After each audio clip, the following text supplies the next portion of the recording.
because growing up, I did not know about my family, nor did I know how to find out about my family. So the fact that like I tried other avenues and I felt like I was getting scammed, going through his consultation, I really felt like someone was actually trying to help me out and throwing a lot of fat on my head, bro. Like a lot of the things that he dropped, a lot of the gems that he's gonna show you, wholeheartedly, man, hang on tight because that shit. Gonna get genealogy consultation. I highly recommend Mike. You know, he was very thorough, prompt, very knowledgeable. Even taught me some stuff about the background of Indian ancestry and heritage that I didn't know. The biggest piece of it was he taught me how to pull records and really dig into those records to make sure that I have things to match up to be able to take back for my citizenship. So I really appreciate everything he does, and I highly recommend Mike as your genealogist. Mike TV, this was a really good consultation. If you're curious about your Native American history, this brother knows what he's talking about. He has a wealth of knowledge, wealth of information, and his prices is legit. So book a consultation, go through the process, and see what comes out on the other side. Mike is the real deal. His information is real. He's a humble brother, and he's all about the information. He's not about, personal gain or personal applause, personal credit. This is about our nation. It's not about one individual, but it's about us collectively as a people. And Mike is all about that, So we stand behind the brother 100%. If you have any doubt, get it out your head immediately. So yeah, like I'm going to continue to work with Mike as much as I can. So I want to say thank you, Mike, for actually taking the time out and talk with me and my husband. Like, you definitely informed us on a lot of things. And the people out there that's watching, he will also inform you on a lot of things that you may not even know about. So I want to say thank you again, Mike. Nigga, don't act like a bitch. That's why I don't got love for bitch. Oh, that's why Too Short need 40 say bitch. So homie, please don't marry that bitch. Don't do it. And that's don't why I'll never be. Oh boy, it is with much regret that we have to report on this African Sambo Coonin and Buffoonin jive ass pan goofy named Phil Scott.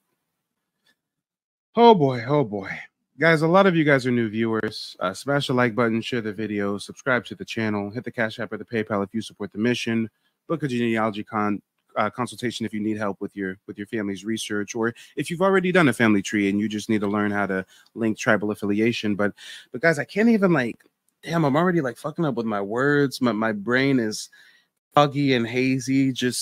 I'm having a physical response in preparation to having to cover this imbecile yet again. This man is just so ignorant. He's just so disrespectful. He's so belligerently distasteful. It's just and yet another pan goofy that ain't in fucking Africa. He want to preach, go to Africa, move to Africa, buy land in Africa, but this motherfucker in America, married to a white Latina. Okay, all right. I ain't gonna go there. But guys, let me just catch you up on my previous grievance with Phil Scott. Okay, today we're gonna cover his blatant disrespect of our lovely Creole people down in Louisiana, all throughout French territory. All throughout French territory, but more so known throughout the Louisiana region. But guys, before we get into that, let's just give you a quick recap of when he was blatantly disrespecting the Native Black American community. First, I'll show you what the beef is really between me and quote unquote Uncle Phil. I mean, I guess if he's our adopted African Uncle Phil, right? But I'm going to show you where my real grievance, the real strife originated from, and then we're going to get to his latest asinine remarks on the Creole people. You claim you're an Indian, and yet you get no Indian set-asides. You run around here claiming you're an Indian. Do you know what an Indian look like in America? Elizabeth Warren. You know what? Let me pull up her picture. Let me show you what an Indian look like in America. Hold on. Don't cut on my page to the Indian crap, because I don't want to hear it. Give me a second. Let me pull up what a real Native American in this country look like. Hold on, give me a second. Pull her up. Elizabeth, hold on. Liz. Oh, sorry, y'all. Hold on. I forgot. I didn't just have her. Well, hold on. Pull her picture up. Elizabeth. Hold on. Warren. Come on, Grandpa. There we go. Come on, Grandpa. You can do it. You can do it. He's searching for a photo of Elizabeth Warren. Listen to the cooning and buffooning. That's that real Native American right there that I need to pull up. Give me a second. Let me get up this great Native American on this screen here. What the hell? Why am I running so slow? Okay, there's no memory on that page. What is going on? Grandpa, I know you were old head. I know y'all not good with technology. I'm glad you was even able to get a green screen functioning properly. Grandpa, why we gotta wait so long for you to pull up a photo of Elizabeth Warren to try to prove your asinine point? Come, Grandpa, we're patiently waiting, Grandpa. Come on. Let me get this good Native American on this screen for y'all. Hold on. Let me download this picture real quick, just so y'all can see what a Native American looks like in America. Okay. Image. There we go. That's that great Native American right there. Okay. If y'all don't look like this, if you don't look like this, you're not a Native American. That's a Yeah. Now you wonder why I do what I do, because you old head coon ass Sambo clowns got the audacity to tell us unless we look like that, we're not native. Oh, damn. Unless I look like Elizabeth Warren, I'm not a native, guys. Let these old head pan goofy coons online tell us who we are. Guys, I'm too dark, guys. I know a lot of you guys think I'm light-skinned, but in actuality, I'm too dark. I got to be like 6 shades lighter for me to be a true Native American. Let Philip Scott tell it. Yeah, guys, it's a changing of the guard. It's out with the old. It's in with the new. Us young Black Americans know our Aboriginal roots, and we ain't letting no dying-ass old head ideology hold us back anymore. No, no, no, no, no. Out with the old heads and in with the new. This motherfucker got the audacity to tell us we not native unless we look like Elizabeth Warren. Wow. If you don't look like this, you're not a Native American. That's a Native American in this country. If you go look at all the recognized so-called Native American tribes, all of them got people that look just like that running it. I went to see myself. So if you don't look like Native, you. So we're supposed to trust Phil. Phil says he went to a Native American tribe himself.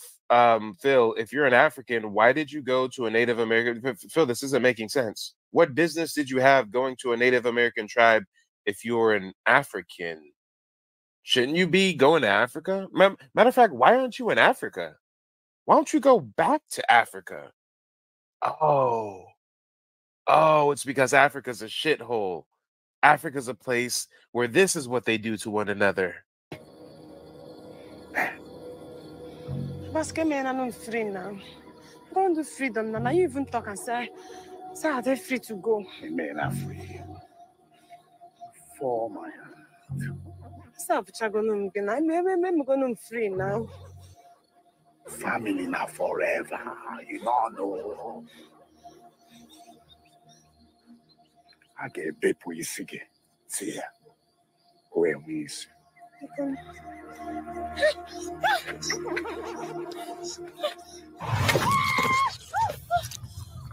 Only thing we fit separate family and death.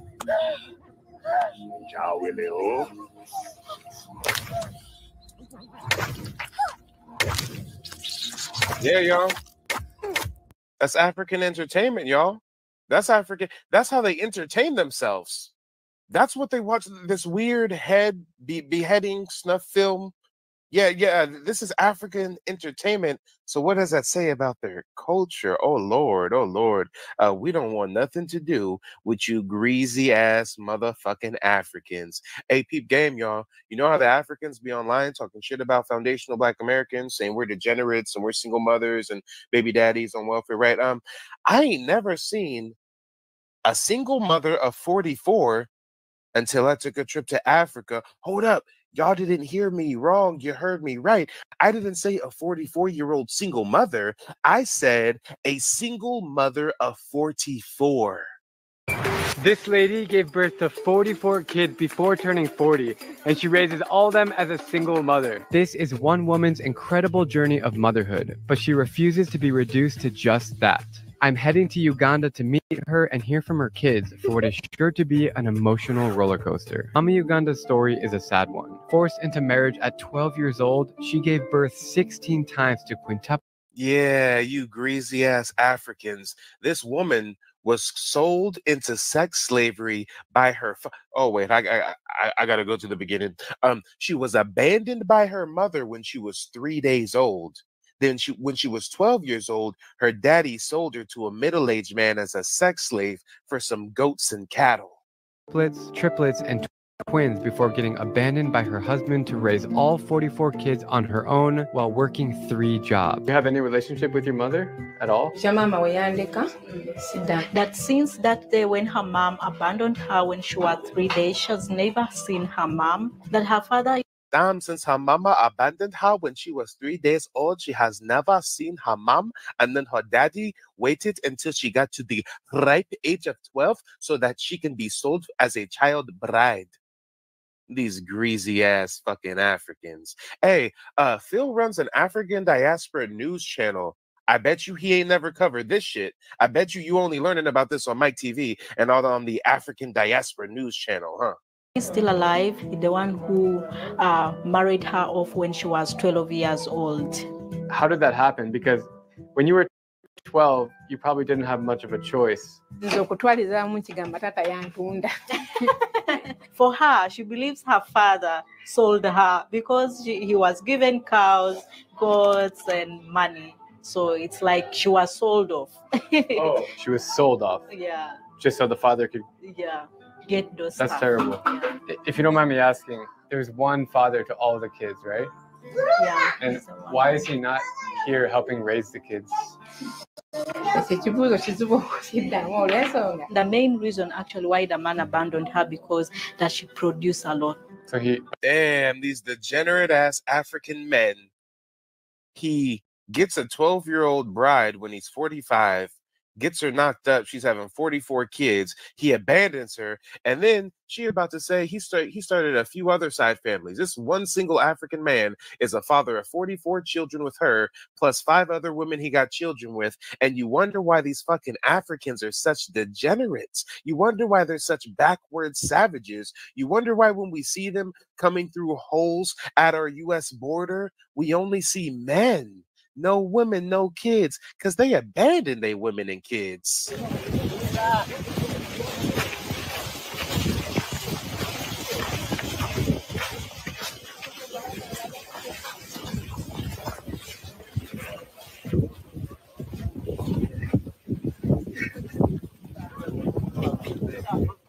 Damn, all them Africans coming through the Mexican border. I don't see no women and children in sight. But they're his kids, though. Yeah. So he just didn't want to. Produce a road, so he has another wife, and the other produces one. Yet for her Yeah, to but produce the man, maybe. he gave her the kids. It was his choice too, the man. Most men of here in Africa, they don't like taking care of their kids. You heard it straight from the fucking Africans. Most men here in Africa don't like taking care of their kids. Damn, last night I had an African call into my show and say some dumb shit about the Pew Research Center, said that over 85% of Black men are not in the home with their children. I looked it up in real time. We Googled it. I shared my stream. It was actually 44%. So we got these Africans online trying to tell us that we abandon our kids, trying to tell us that we're not active fathers, and they abandon their children on such a large scale. Say it ain't so. They take care of them when they have grown up. Like for us ladies, they know, yeah, she's going to bring dowry at home, you know? Did he treat you well in your marriage before he left you? Was he at least nice to the kids? Was he nice to you? I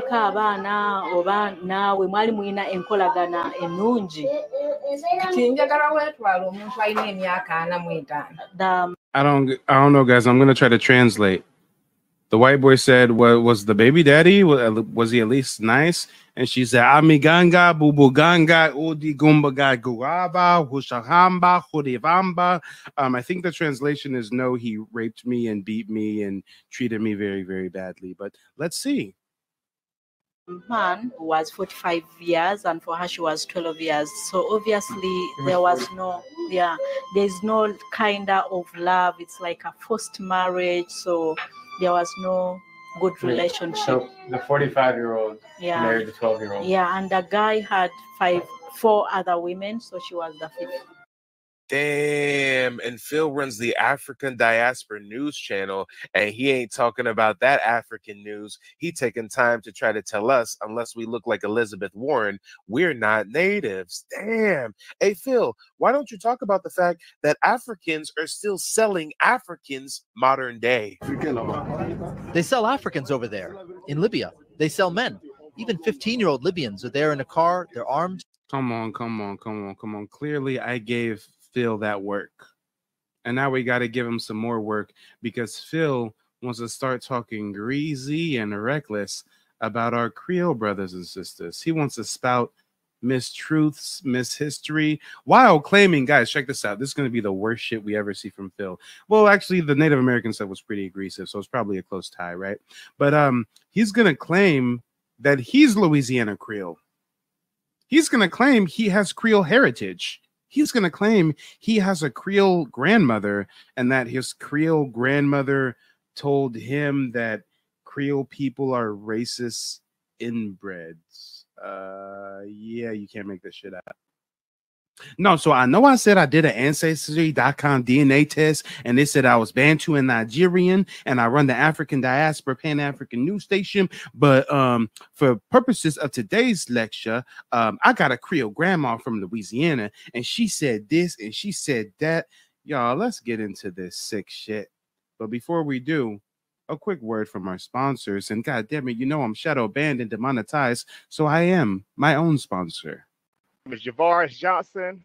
I work in the oil and gas industry as a truck driver. I recently just did a consultation for my genealogy with Mike at Key Media Pro. It was awesome. A lot of great information. A lot of stuff I'm going to have to go back and digest, because it was so much information, man. And it really helped me to get on the path to enrolling with my tribe and learning everything, man. And it's just a great and awesome experience. You know, I encourage you guys, you know, if you're curious, to go out, do your family tree, and connect with your ancestry.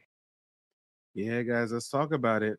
Phil already came for us Native Black Americans. Now he's coming for the Louisiana Creole community, the Louisiana Creole culture, but he claims he has that heritage. Guys, this is weird.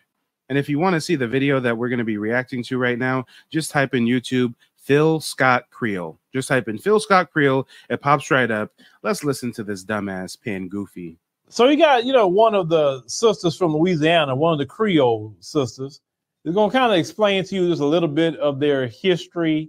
But, she's a lot right in what she's saying. But my grandmother told me a lot about the Creole history. Oh, so she's right about what she's about to say, but my grandma taught me a lot. He's already setting the stage to try to debunk this woman. We got a Creole sister who's about to speak about her culture, speak about her people, and Phil's going to try to debunk her because he claims he has this imaginary straw man Creole grandma that he just pulled out of his ass all of a sudden. Nigga been running around saying he African for the longest. Now he got a Creole grandma. How convenient. Grandmother, is from Louisiana, but let's go ahead and roll the clip. Would you believe that there's a document that proves that they actually had a pact that they would do that? Okay, there's a lot of talk about why is it that so many Creoles married other Creoles. There's a term or a phrase they used to say, keeping it in the family. And it was literally that. Am I saying that my ancestors were committing incest? She clearly just said, am I saying that my ancestors committed incest? No. We're hearing from a Creole woman herself speaking on her people's history, saying we kept it in the family. We married people of a shared heritage, a shared community, but it wasn't no incest type shit. But Phil Scott's going to tell us that the Creoles were racist inbreds. Let him tell it. It in the family, and it was literally that. Am I saying that my ancestors were committing incest? No. What that meant was we had a class of people of our own. The gens du couleur were in a very unique position. They could not marry slaves. They could not marry whites sometimes. Sometimes they could, sometimes they couldn't based on the law. Did they have consensual relationships outside of marriage? Yes, they did. Here's the thing. These people were not like us. They had a whole different set of dynamics, and it was a different world, a different time. Socially, there were things that weren't acceptable. Think of it however you want to, but what wasn't acceptable at the time were people who made a certain amount of money dating down or marrying. So once again, she says we kept it within the culture. We kept it, quote unquote, within the family, but it wasn't on no incest type shit. She also said they were not racist. They participated in classism. If your family works so hard to get rich, you're not going to want one of your children marrying someone who's poor, right? Having them come into the family wealth and potentially fuck it up. So here she's clearly saying no incest and no racism. Yes, there was some classism. Yes, there was preserving our culture, but let Phil Scott tell it, the Creole people are racist inbreds. Down, okay? These people were all about looks, okay? Now, appearances, that was big. They could not marry down. That's literally, it was like, when I tell you that these people were the richest people in America, it was like a Kardashian dating a high school basketball coach. It was like that. I'm telling you, they were rich. They were rich with a capital R. So many of the people who were slaves that didn't work themselves up, right? After they became free or whatever, they couldn't marry them, and they couldn't marry whites sometimes. So what they did was they all created a little community within themselves because they were not really able to mix outside of that. And they kind of ran with their own people just the same way that we do in terms of finances. It wasn't skin tone, it was finances. If you were on their level financially. Okay. Now, many of them tried to keep the money within the family because it was their way of trying to build community. Because so many things with the whites, it was problematic. So this was their Black Wall Street type of mentality. They had made pacts to marry each other's families, and that's what they did. Now, what she said. All right, here we go, guys. The sister clearly says we try to stick with our culture. We try to stick with our fellow class of citizen. We didn't want to marry down wealth-wise, not racially. But here comes Phil Scott.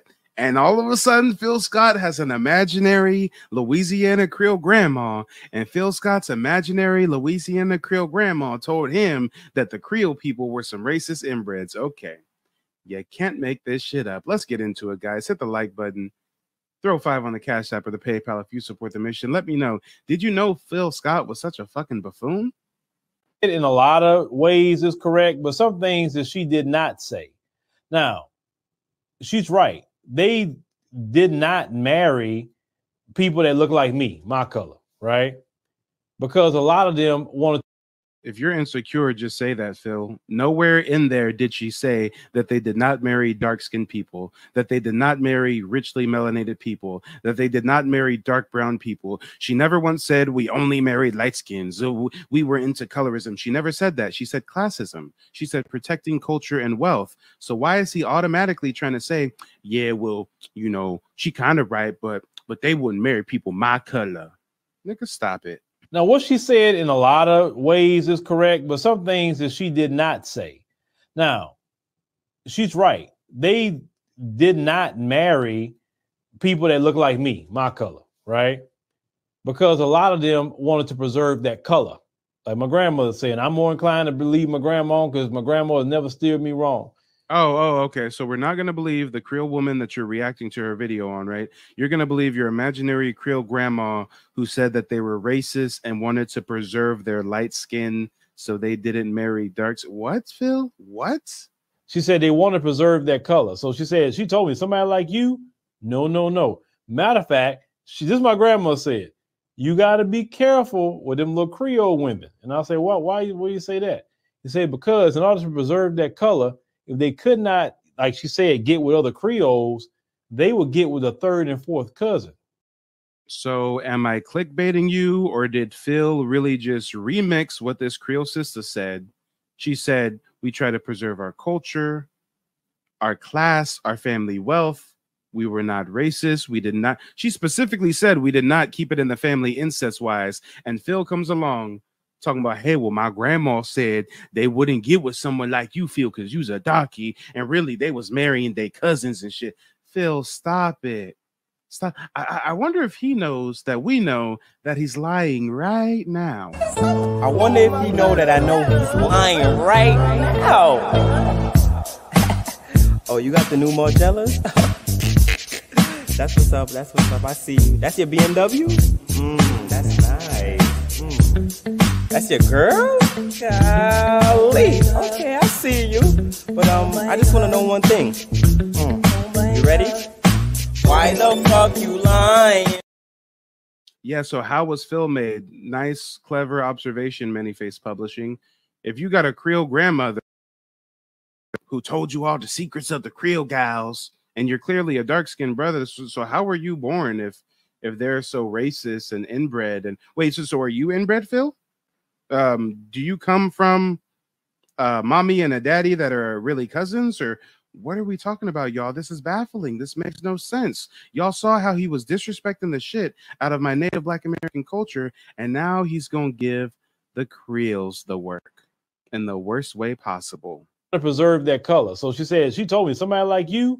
No, no, no. Matter of fact, this is my grandma said, you got to be careful with them little Creole women. And I'll say, why you say that? He said, because in order to preserve that color, if they could not, like she said, get with other Creoles, they would get with a third and fourth cousin, just so they can preserve that color.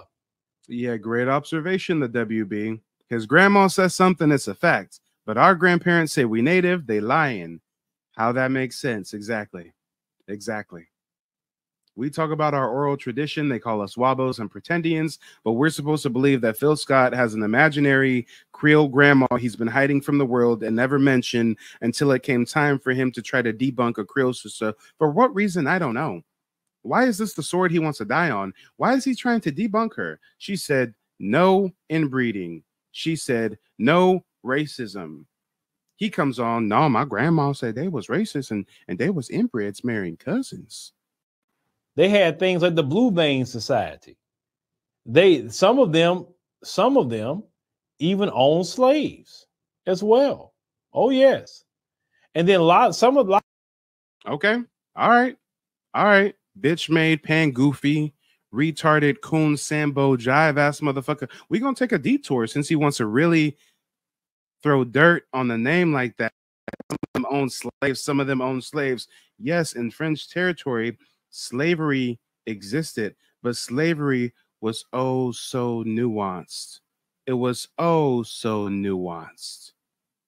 No one wants to be a slave, but let's see how the French slaves were treated, shall we? Let's see how the French folks treated their slaves. God damn it, if I gotta be a slave, I want to be a French slave. I'm just gonna go out here and say it.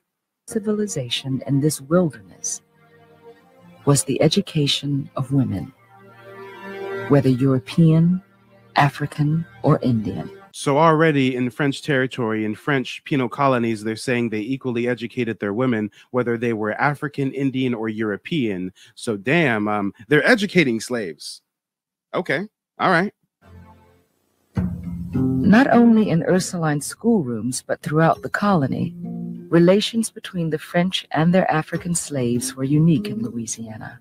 Unlike the British American colonies, slavery here was guided by France's Code Noir. Damn, wait a minute. The French have a code of conduct with how to treat their slaves. They have a code noir, a black code. Guys, no one wants to be a slave, but we're going to take a look at a crazy lifestyle that you would have never thought a slave would live.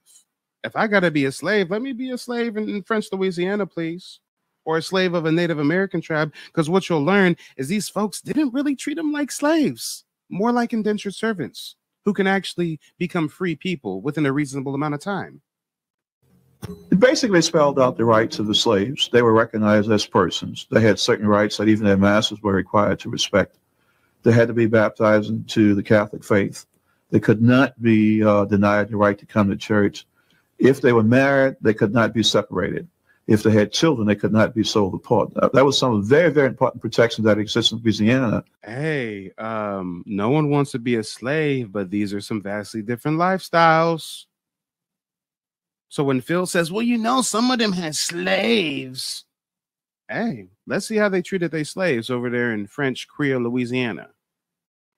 That did not exist in some of the British colonies, which neighbored Louisiana. The original Code Noir provided that if a slave became the mother of a child of the master, then the master was obligated to marry this woman, free her and their children.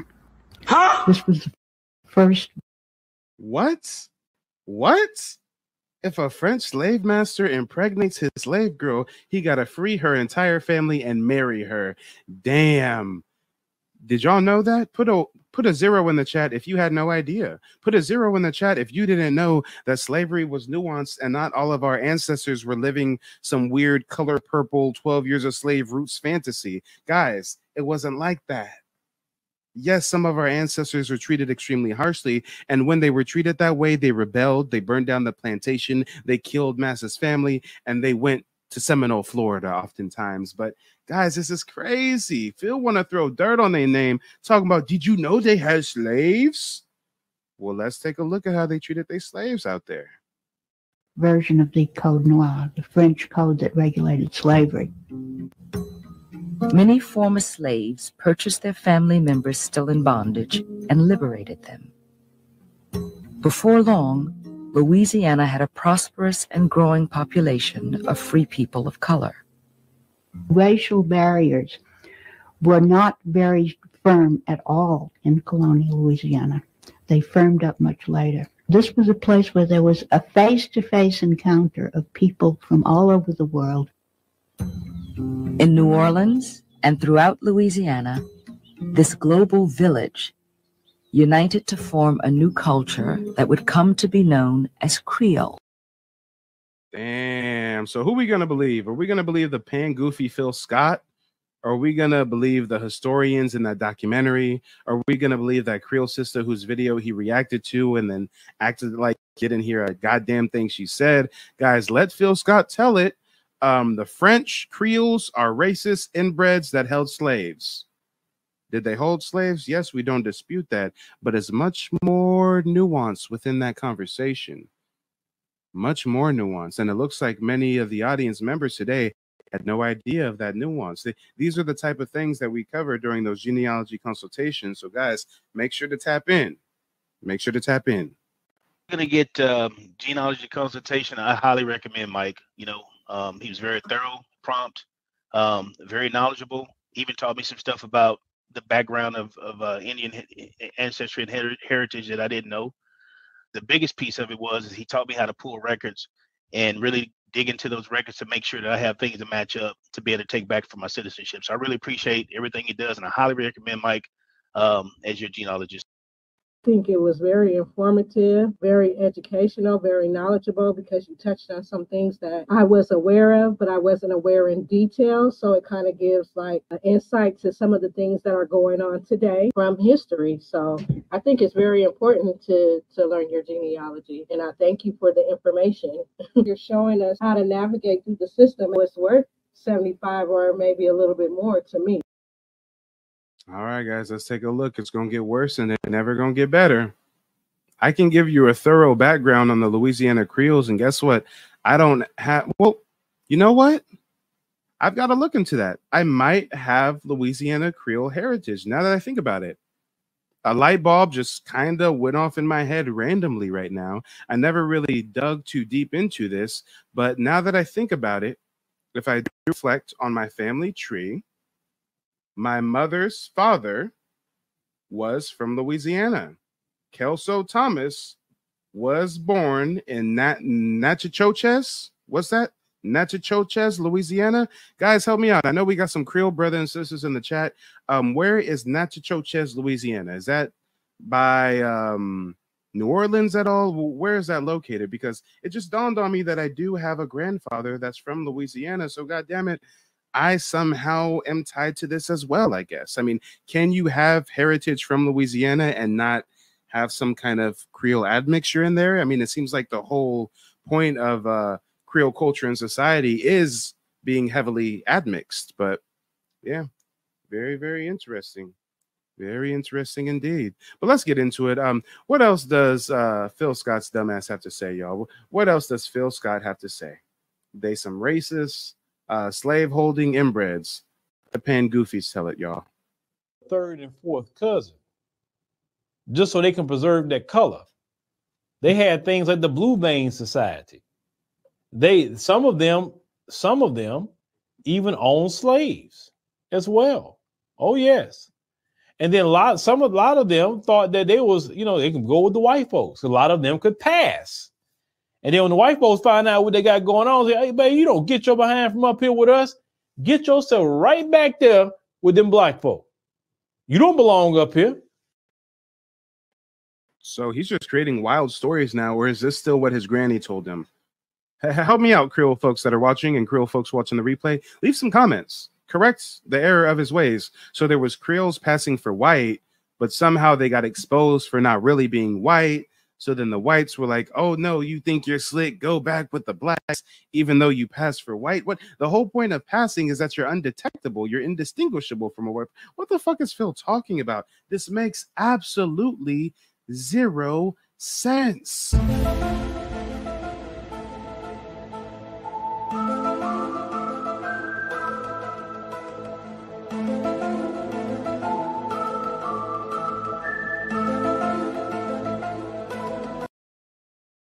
Thank you, S. Larvadane, for correcting my pronunciation. So my grandfather was from Natchitoches. Thank you. Yeah, I was saying Natchez or some weird shit, Southern breeze. My bad. I was butchering it. But yeah, Phil Scott, just retire. Just retire and live la vida loca with your white Latina wife. Because they will treat a lot better in society than someone that look like me. You understand what I'm saying? So, okay, tell me that you asked a light-skinned Creole sister to prom and she rejected you without telling me you asked a light-skinned Creole sister to prom and she rejected you. Nigga, who hurt you? Who hurt you? They wouldn't want a guy like me. A guy like me. I'm too dark to be a Creole. My Creole side of my family don't like me. I get a little pot of gumbo when I go to Louisiana, and I want a big pot of gumbo. What the fuck is he talking about? Going on, hey, baby, you don't get your behind from up here with us. Get yourself right back there with them black folk. You don't belong up here. Because they will treat a lot better in society than someone that look like me. You understand what I'm saying? So my grandmother said, yeah, you got to be real careful. She said, don't let them green eyes they got in that light skin or that gray eyes, He said, don't let none of that fool you. He said, because, boy, he said, you don't know what you're dealing with sometimes, and say with them. That's what my grandmother was saying. But we have to understand the quote-unquote Creoles was just an offshoot of the legacy of slavery. Because you got to understand, there was no such thing as a Creole coming from the continent of Africa. That is the white man's print on causing genetic confusion. That's just what it really is. Now, I'm not saying the Creoles of today, no, nothing like that, because they'll tell you they black in a minute. You can hear her voice. If you wasn't sitting up there looking at her, you would think, oh, okay, well, that's another black girl, right? But, she light skinned, whatever, she'll throw you off. But if you go to Louisiana, you see plenty of that. Plenty of that. If you're that kind of brother that's into them kind of women, and some. Okay, so you into the Creole sisters and the Creole sisters don't want you. Get over it, Phil. Get over it. It happens, okay? It happens. Come on. Hey, I didn't even shoot my shot at a Creole sister, but I tried my hand at getting a Creole pen pal one time. That's Larvadane. You know who I'm talking about, right? I tried my hand at getting a Creole Louisiana pen pal. I just wanted to conversate, right? And I got shot down ever so gracefully. And guess what? I didn't get a stick up my ass about Creole woman. Well, just take it on the chin, man. Move on. It's okay. You found you a white Latina who wants you. You couldn't get a light-skinned Creole, so you got a light-skinned Latina. Okay, we settle for what we can get, okay? Beggars cannot be choosers. Let's talk about it. This man has been hurt. This man cannot get over rejection. But if you go to Louisiana, you see plenty of that. Plenty of that. If you're that kind of brother that's into them kind of women, you know, and some of the women are into that kind of men. You know, so you know how that goes. But, you know, anyway, that's part of the history. And you can get more deeper into the history of the Creoles and all of that. But, yeah, I just want y'all to kind of hear that. Yeah. You know what? I think we do want to get deeper into the history of the Creoles and all that. So why don't we go ahead and hear from some Creole folks and not the fucking Sambo pan goofy old head niggas like Phil Scott of the African Diaspora News Channel. Nigga, talk about some Africans. What the fuck you talking about Creole for? What the fuck you talking about Native Black Americans for? Talk about them Bush babies. Talk about them Africans, huh? God damn it, I do more research. I produce more content on them fucking Africans than Phil Scott does of the African Diaspora News Station. Riddle me that. I don't even like them fucking Africans, and I still produce more content on them. Why? Because we got to wake up our people. Oh, Lord, we've been force-fed a false African identity for oh so long. These motherfuckers are cosplaying us, fleeing to our country en masse, sneaking through the U.S.-Mexico border. Goddamn, Phil don't want to talk about that, though, huh?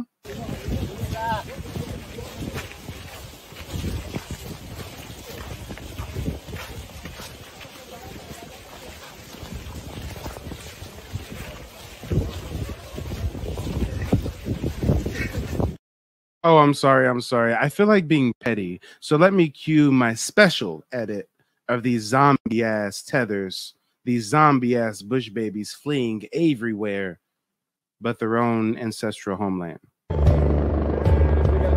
More than 200 African migrants have scaled the border fence into the Spanish enclave of Melilla. It's the biggest assault on the border in more than 8 years.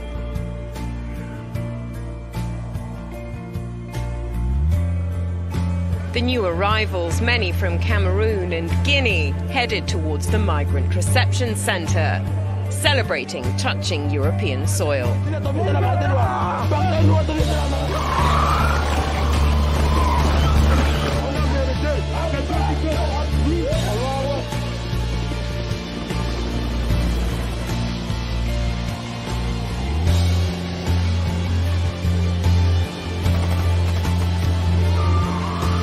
The latest incursion at Melilla brings the number of migrants who've successfully scaled the fence to almost 600 so far this year.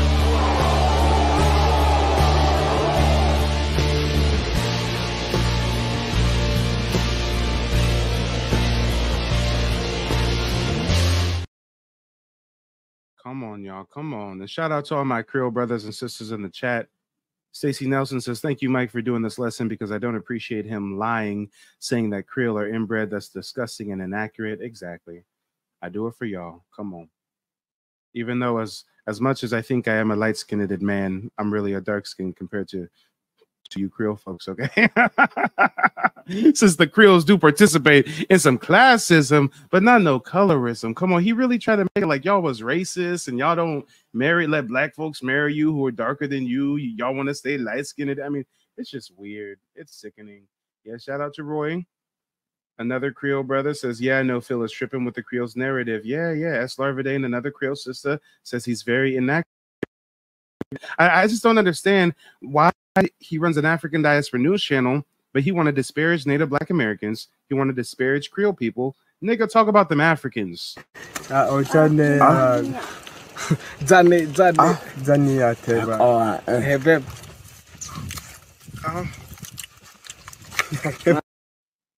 Yeah, talk about them Africans. Why don't you?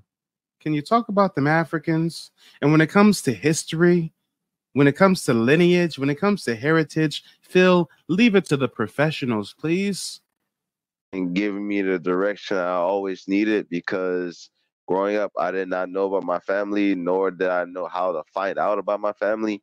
So the fact that like I tried other avenues and I felt like I was getting scammed, going through his consultation, I really felt like someone was actually trying to help me out and throwing a lot of fat on my head, bro. Like a lot of the things that he dropped, a lot of the gems that he's gonna show you, wholeheartedly, man, hang on tight, because that shit blew my mind.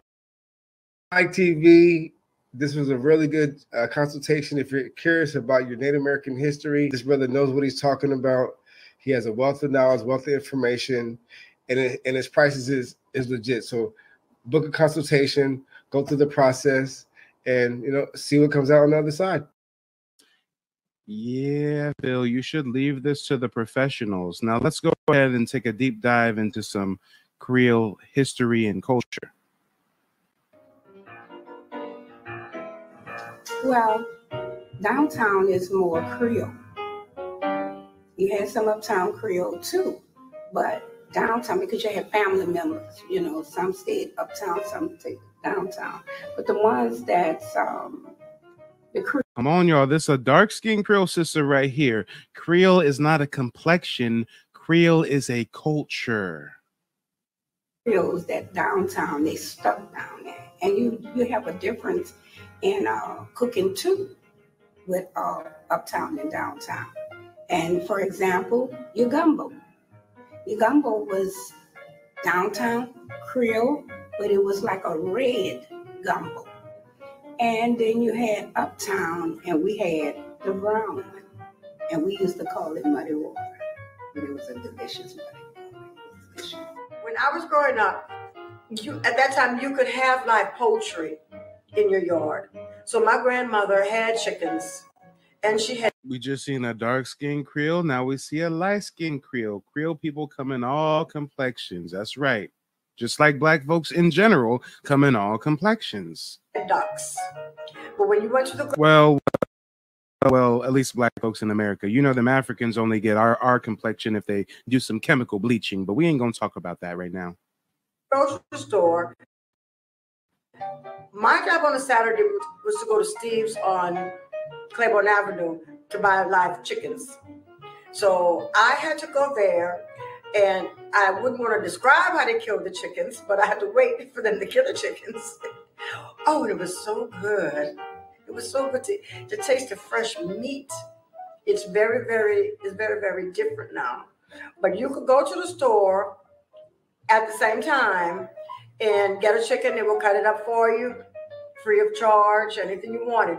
Your ground meat, they would do that for you. Anything you wanted. And they would give you a little lanyard. Sometimes the butcher would throw in an extra little piece of meat or something, they would say lanyard. So I'm giving you something a little extra special. I went in the store not long ago and I saw a chicken the size of a small turkey. And I asked the man, is that a chicken or is that a small turkey? Because that is a chicken on steroids. Years ago, we were at the dinner table, and people could talk to one another at the dinner table. You knew what spoon to use, you knew what fork to use. Your table was set, on Sundays. You didn't have any money now. Sometimes, all during the week, you had on your table alcohol, like you have plastic today. But on Sundays, you had that starched and iron tablecloth. Could have been made out of flour sacks that you bleached and washed and made to look like linen and embroidered and crocheted. But you see, that was culture. That taught you you're too different. You live good sometimes and you appreciate things, but you don't have that anymore. If you ask your mother, well, what do we have for dinner today? She would tell you, we have green beans and rice. Yet there was no meat involved because you didn't have any. You know, maybe you had the meat that seasoned the beans with, maybe, and that was your dinner. But you sat to the table, and that was your dinner. Come on, y'all. Come on. We got to get these old heads up out of here.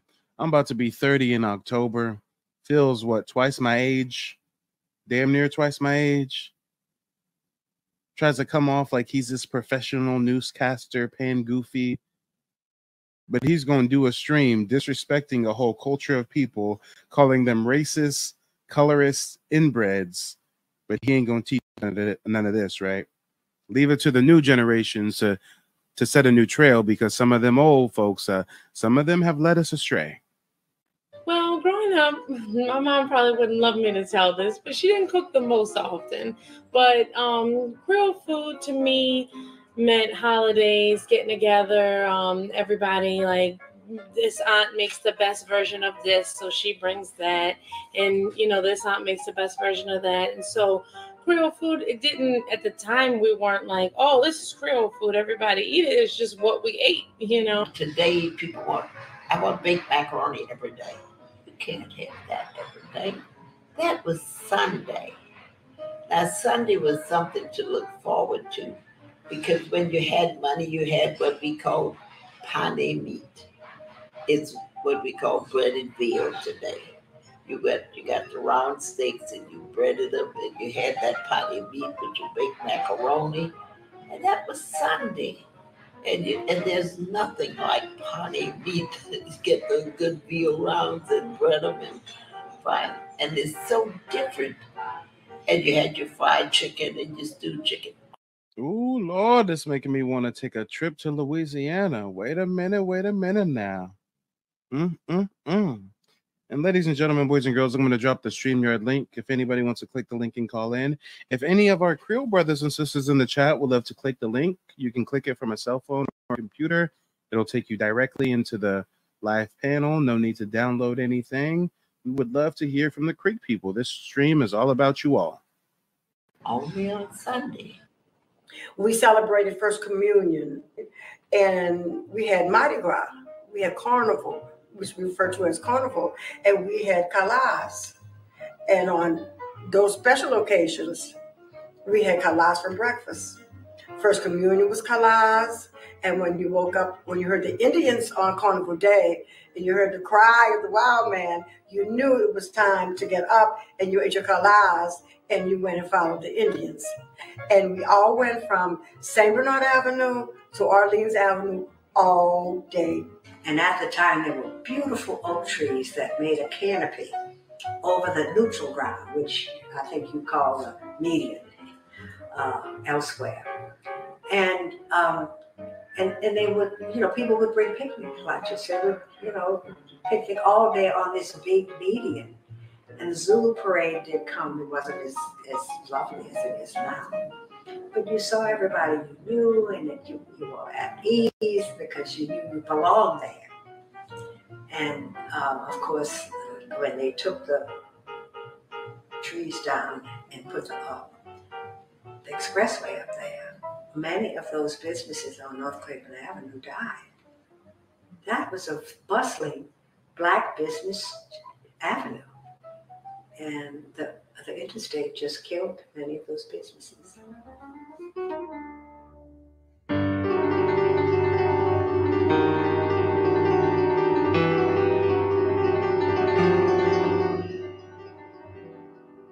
Hurricane Katrina was a disaster for so many people. We were ordered to evacuate, but I was getting ready to evacuate even before then.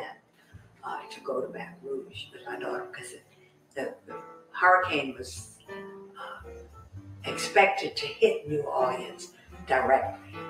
I remember that, just with the hurricane coming for Katrina, we had on both sides of our family, on my husband's side of his family and on my side of the family, we all had relatives that were in New Orleans, so we were an hour away from New Orleans in Baton Rouge, and everyone came to our house.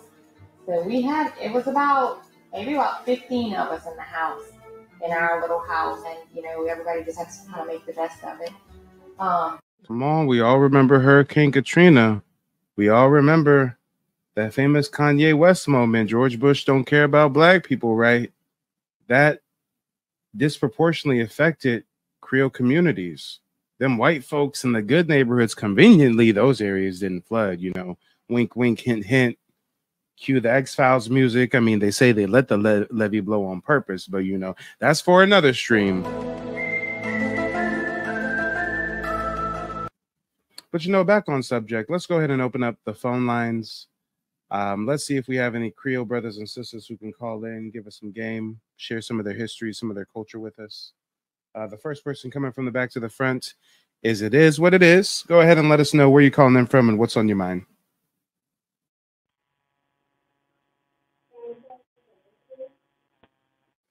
Are you there? I can't really hear you.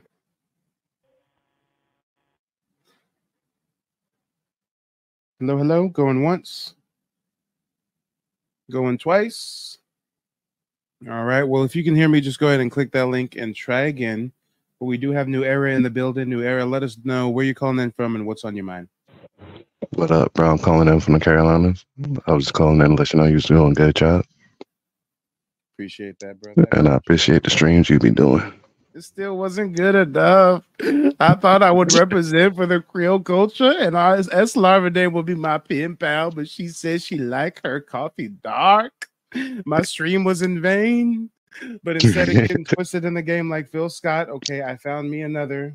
Shout out to Miss Stacy, I think it was. Yeah, Miss Stacy. Miss Stacy says, I'm a real old head, 54. Well, you like don't crack, darling, okay? Can you make a pot of gumbo? All I need is a pot of gumbo and some good conversation, okay? I'm easy to please. That's Larvin had her chance, and she want to go with this cut. Black American and a proud member of the Muscogee Creek Nation, I understand the importance of tracing your lineage. Help me help you discover your roots with a personalized genealogy consultation. Paper trail genealogy matters. DNA tests can't prove ethnicity or tribal affiliation. You must search through paper records to dive deep into your family heritage. During the meeting, I will teach you how to navigate the genealogy process with ease. You'll learn how to link tribal affiliation with your ancestors, and I'll show you the step-by-step process I went through to gaining tribal citizenship. Take the first step to unlocking your past. To book a consultation, send an email to mike@keymediapro.com. Everybody that wants to know, Mike is the real deal. His information is real. He's a humble brother, and he's all about the information. He's not about, personal gain or personal applause, personal credit. This is about our nation. It's not about one individual, but it's about us collectively as a people. And Mike is all about that, So we stand behind the brother 100%. So I think it was very informative, very educational, very knowledgeable, because you touched on some things that I was aware of, but I wasn't aware in detail. So it kind of gives like an insight to some of the things that are going on today from history. So I think it's very important to learn your genealogy. And I thank you for the information. You're showing us how to navigate through the system. It's worth 75 or maybe a little bit more to me. If you have any doubt, get it out your head immediately. So yeah, like I'm going to continue to work with Mike as much as I can. So I want to say thank you, Mike, for actually taking the time out and talk with me and my husband. Like, you definitely informed us on a lot of things. And the people out there that's watching, he will also inform you on a lot of things that you may not even know about. So I want to say thank you again, Mike.